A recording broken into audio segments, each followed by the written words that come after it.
Selamat pagi, Bapak, Ibu, dan Saudara yang dikasihi dan juga diberkati dalam Tuhan Yesus.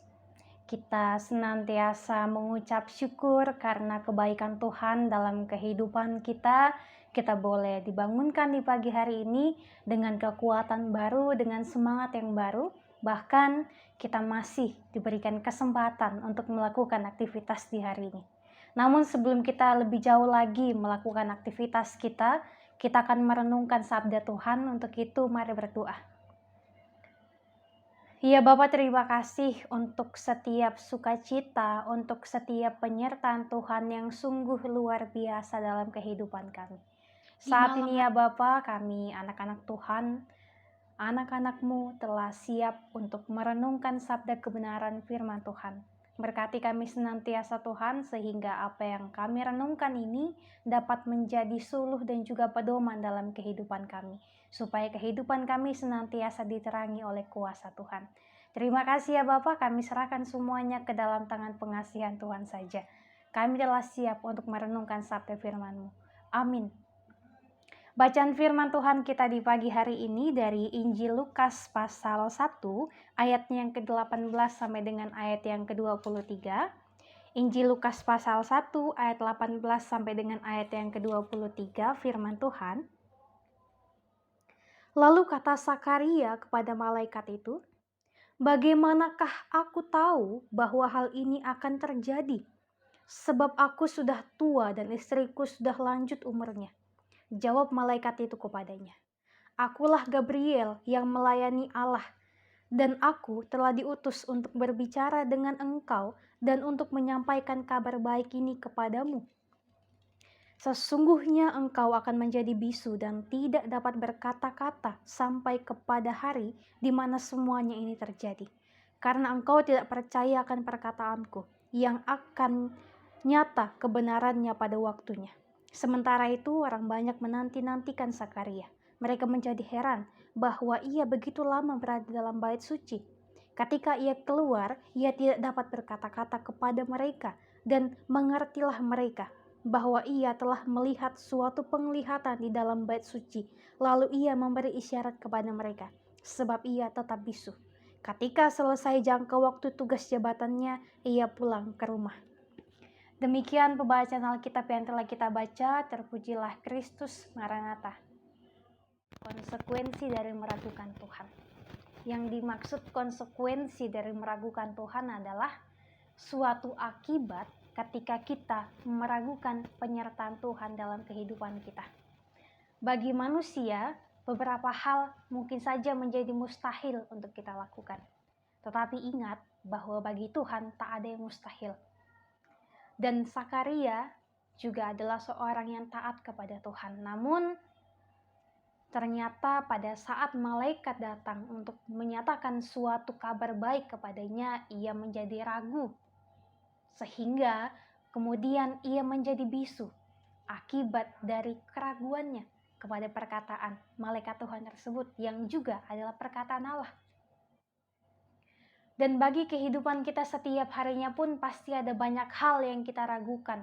Entah itu kita ragukan dalam pekerjaan kita, apakah saya mampu untuk melakukan pekerjaan ini, melakukan pekerjaan itu. Atau bahkan dalam pendidikan, apakah saya mampu untuk belajar, untuk mengerjakan ini dan itu.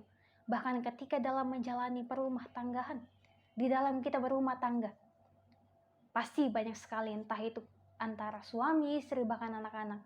Ada banyak sekali hal yang membuat kita ragu apakah kita mampu untuk melakukannya ke depannya, atau apakah kita mungkin untuk bisa melakukan hal ini dan juga hal itu.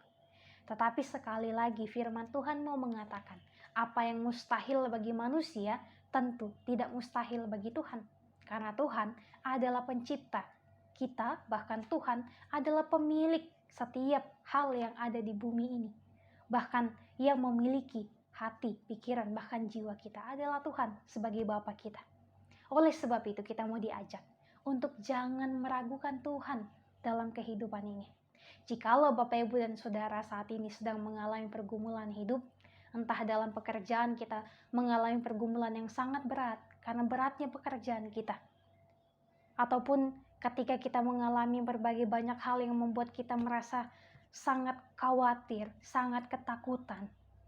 Bahkan dalam rumah tangga kita pun ada banyak sekali kekhawatiran. Besok hari kita akan melakukan apa? Besok hari kita akan makan apa? Bahkan akan melakukan pekerjaan apa? Pekerjaan apa yang bisa saya dapatkan di kemudian hari?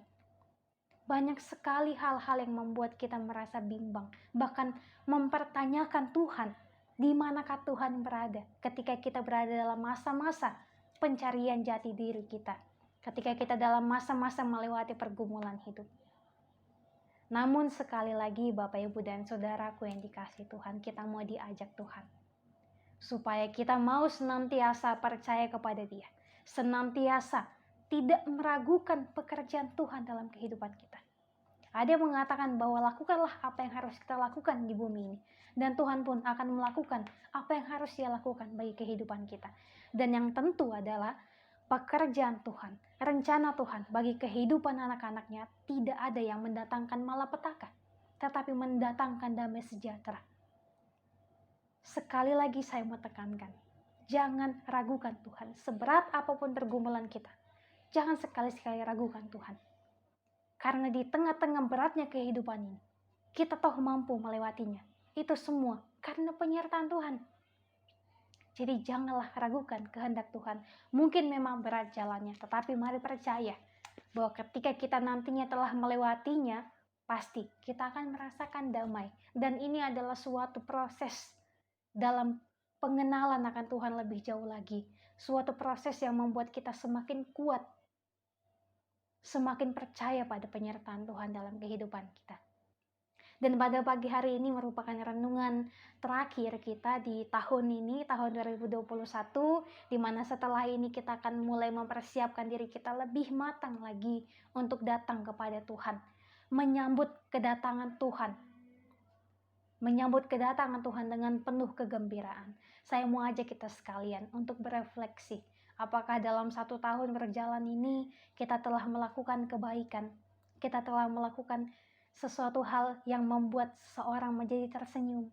Entah itu keluarga kita, entah itu jemaat Tuhan, dalam rekan-rekan kita bekerja, dalam berpendidikan, bahkan bagi siapapun. Apakah kita sudah mewartakan kabar baik melalui tindakan kita yang baik, melalui tutur kata kita yang baik? Jikalau masih ada beberapa hal yang kurang berkenan kita lakukan, mari kita perbaiki itu semua dan kita melakukan segala sesuatunya dengan penuh sukacita bersama dengan Tuhan untuk menyambut kedatangan Tuhan. Dan ingat, sekali lagi saya mau tekankan bahwa Natal Kristus bukan hanya pada saat ini saja kita rayakan dengan kegembiraan, dengan kemewahan, dengan berbagai hal lainnya. Tetapi Natal Kristus sebaiknya kita rayakan di setiap hari dalam kehidupan kita. Bahkan ketika kita akan menyambut tahun yang baru nantinya, tahun 2022, kita pun harus menyambutnya dengan penuh kegembiraan. Dan terlebih di hari ini, ketika kita akan melewati hari ini, mari melakukan yang terbaik, menebarkan senyuman, menebarkan kasih kepada siapapun tanpa terkecuali.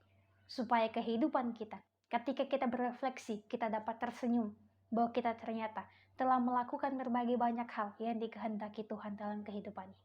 Semangat Bapak Ibu dan Saudara untuk menjalani hari ini. Kiranya di hari ini kita dapat melakukan berbagai hal dengan penuh sukacita, menebarkan kasih dan membuat orang lain tersenyum melalui tindakan dan juga perkataan kita yang senantiasa menebarkan damai Kristus. Sampai jumpa di renungan-renungan selanjutnya. Demikianlah firman Tuhan. Amin. Mari berdoa Bapak Ibu dan Saudara. Ya Bapak, terima kasih untuk setiap sukacita, untuk setiap penyertaan Tuhan yang begitu nyata yang boleh kami rasakan. Saat ini kami boleh bersama-sama merenungkan sabda Tuhan yang mau mengajak kami sekalian untuk senantiasa mempercayai Tuhan, senantiasa tidak meragukan Tuhan dalam kehidupan kami. Karena kami percaya bahwa hanya Tuhanlah yang mampu menolong dan juga menuntun kehidupan kami. Hanya Tuhanlah yang sanggup untuk memperbaharui kehidupan kami, bahkan menolong kami untuk menemukan jalan keluar yang terbaik dari setiap permasalahan, bahkan pergumulan kehidupan kami. Dan pada saat ini ya Bapak, kami akan melakukan berbagai pekerjaan, aktivitas pendidikan, bahkan usaha demi masa depan kami. Tuntun sertai setiap langkah kami ya Bapak, supaya apa yang kami lakukan di hari ini, itu semua boleh senantiasa menjadi hal-hal yang menebarkan kebaikan melalui tindakan bahkan perkataan kami, yang mau senantiasa menjadi damai, menjadi terang dimanapun kami boleh berada. Berkati senantiasa kehidupan berkeluarga kami, kehidupan kami pribadi. Kami serahkan semuanya ke dalam tangan pengasihan Tuhan saja. Supaya kemudian di setiap harinya nanti akan kami lewati dengan penuh syukur dan juga sukacita. Terima kasih Tuhan, terima kasih. Kami serahkan kehidupan kami ini hanya ke dalam tangan pengasihan Tuhan saja. Jikalau ada hal yang membuat kami mengecewakan hati sesama kami, bahkan mengecewakan Tuhan, yang sengaja kami lakukan, bahkan yang tidak sengaja kami lakukan. Ampunkan kami Tuhan, supaya kami mampu untuk senantiasa melakukan yang terbaik demi kemuliaan akan nama Tuhan. Ini kami Tuhan, dalam nama Tuhan Yesus kami telah berdoa dan mengucap syukur hanya kepada Bapa di sorga. Amin. Bapak, Ibu, dan Saudara, terima kasih. Selamat beraktivitas, tetap jaga kesehatan. Tetap sehat-sehat, sampai jumpa di renungan tahun depan, tahun 2021 dengan penuh kegembiraan. Selamat menyambut masa raya Natal Kristus di tahun 2021. Tuhan berkati kita sekalian.